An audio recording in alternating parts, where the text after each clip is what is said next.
Hey everyone, thanks so much for watching. This is going to be a really quick video today. So this is for anybody that leads from an acoustic guitar, plays an acoustic guitar in church, maybe you're a worship leader and you're just wanting to add some extra skills in for when you're leading and playing on a Sunday or any day. We've looked at some more advanced stuff in the past few videos to do with chord structures, techniques, numbering chords. We've also looked at how you might fill the space if you're the only instrument and you're just using this. We don't have a transpose button, we don't have the string sound that most keyboard players have, so we've got to use this instrument.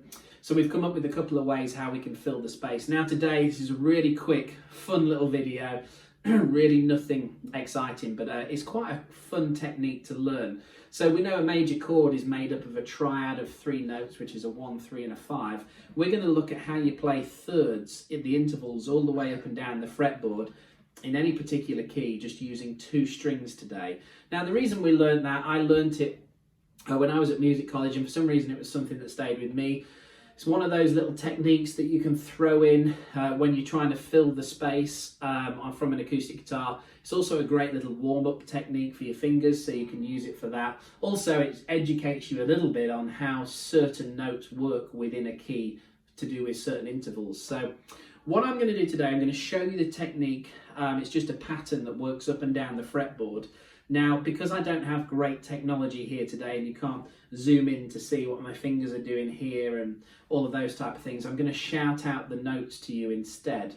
So maybe if you want to print out a fretboard so you can see all of the notes, just highlight these 2 strings, the B and the E string, because they're the only 2 we're going to be working from, and you can then hear the notes I'm saying, you can plot them out, and you can do it in your own time. I've picked the key of G for 2 reasons. It's an easy key for me to shout the notes out. There's only 1 sharp in the key of G, so if we work up chromatically, G, A, B, C, D, E, F sharp, G, so just remember that cheeky F sharp in there when you're thinking about the key of G. Second of all, I don't have a cutaway on this guitar, so if I were to do any other particular keys higher than a G on this particular fretboard, I won't be able to fit it in, so I'm being very lazy. So, key of G.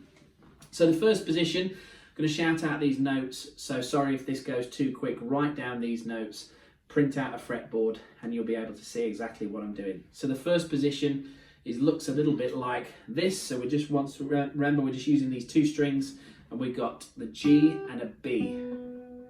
So those are the 2 first notes, and as you'll know in the chord of G, G and B, that's the 1 and the 3, so that's the first third we've got, so sounds like that. And then what we're going to do is we're going to move the position up to an A and a C.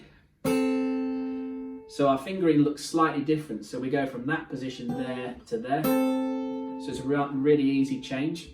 Then we're going to stick with that position for our 3rd set, and we're going to miss a fret out. So we go G, B, A, C, then we're going to move up to a B and a D. So they sound really nice together. So if we put those 3 together, so that's a G, B, A, C, B, D. And then the next set we're going to do is a C and a D, and it goes back to that position again. And then we're going to use that same position again and miss a fret out and just move up to a D and an F sharp. Great, so let's put those together. G, B, A, C, B, D, C, E, D, F sharp. And then we've only got 2 more to learn, and then we're done. And then it's going back to that position there on the 12th fret, an E and a G. And we keep on that position, miss a fret out and do F sharp and A. And then we're back home to our... So let's run those positions together one more time. So G and a B, A, C, B, D, C, E, D, F sharp, E, G, F sharp, A. Great, so that's just starting with the root note. So we could do that for the key of F.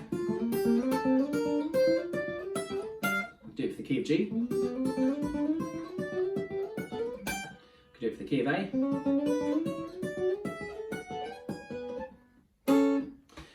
Great. So out of those particular things, you don't have to do them in order. So you could play around with the order. So you could kind of like have.